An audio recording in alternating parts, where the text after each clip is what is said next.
அவ்வளவு suspicious activities நடந்திருக்குது. உச்சநீதிமன்றத்துடைய இன்னைக்கு விஜயோடைய வழக்கில் உயர்நீதிமன்றம் சொல்லும் அனைத்தையும் நாங்கள் செயல்படுத்துகிறோம் சொல்ற ஸ்டாலின், இதே டிஜிபி நியமனத்தில் உச்சநீதிமன்றம் சொன்னதை நியமனத்தை அவர் அதுக்கு ஏற்ற மாதிரி செஞ்சாரா?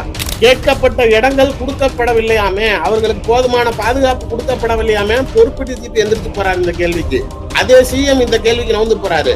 அதே அமுதா ஐஏஎஸ் அவர்கள் எடுத்து போறாங்க. சார், எந்த வழக்கில் இல்ல எந்த சம்பவத்தில் 4.5 ஆண்டு காலத்தில் திமுக இவ்வளவு துரித நடவடிக்கை எடுத்திருக்கிறீங்க?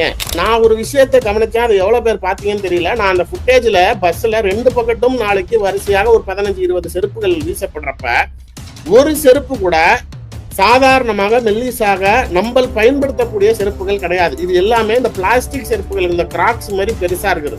இங்க பாருங்க, என் சட்டையில இங்க இப்படி எல்லாம் கீறி இருக்குது. கத்தியை வச்சு பின்னாடி கீறினாங்க, பின்னாடி இப்படி எல்போ வச்சு தள்ளினாங்க அப்படின்னு ஒரு பையன் பேசுனது சன் நியூஸ்லயே வந்திருக்குது. விஜய் பஸ் மேல இருந்து கேக்குறாரு, என்ன ஆம்புலன்ஸ் மேல நம்ம கொடி கட்டியிருக்கு அப்படிங்கிறாரு.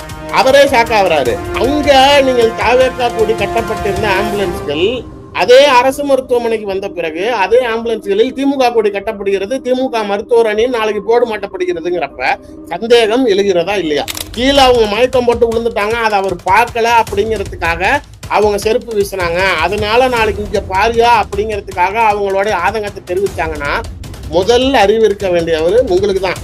உனக்கு அவ்வளவு தேவையில்லை. இன்னைக்கு நீ பைத்தியக்கார மாதிரி நின்று நீ மயக்கம் போட்டு கீழே விழுந்ததுக்கு பஸ் மேல இருக்கிற தலைவன் உன்னை காப்பாற்றணும்னு நினைச்சா அவர் என்ன ஸ்பைடர்மேனா?